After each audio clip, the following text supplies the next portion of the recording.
We're giving you exclusive access to an accident and emergency department. Let's meet our first patient.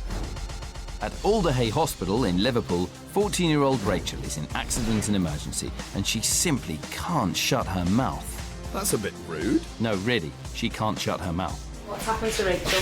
I think I've dislocated my jaw. Oh, I see. She's dislocated her jaw.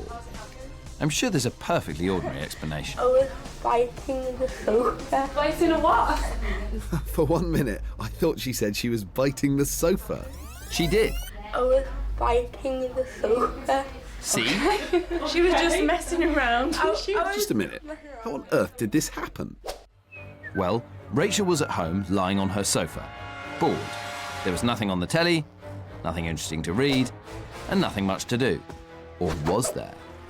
Hang on, she's turned into a shark. That's because she circled the sofa like a shark circling its prey, on the hunt for something to amuse herself. Oh, right. Suddenly, she had an idea. Would her mouth fit around the edge of the sofa? There was only one way to find out. She opened her mouth wide and bit the sofa. But her jaw was completely stuck. Ouch. I sound a lot different. Like, it's harder to speak. Harder to what? Speak. Right. When I'm saying like S's, I can't say S's properly.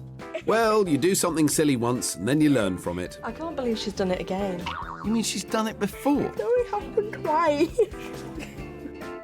Seriously, Rachel, you've got to stop eating the furniture.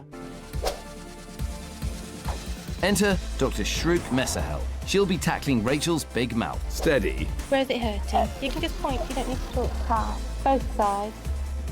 And We're going to give you some medicine, which is a really strong painkiller. I think you've had it before. And then I'm going to put some gloves on and see if I can get it back into place. okay. All right?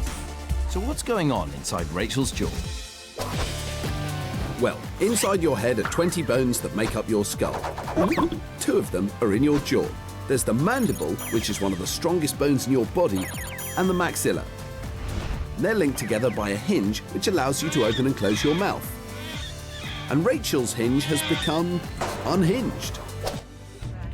Before Dr. Shroot can get to work, she needs Rachel's muscles to be relaxed. So Sister Tammy gives her a strong painkiller up her nose. Well, she can't exactly swallow it, can she?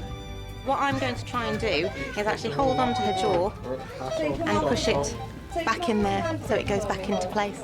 We'd best leave that painkiller to get to work then. We'll be back later to see how Dr. Shroot gets to grips with Rachel's jaw.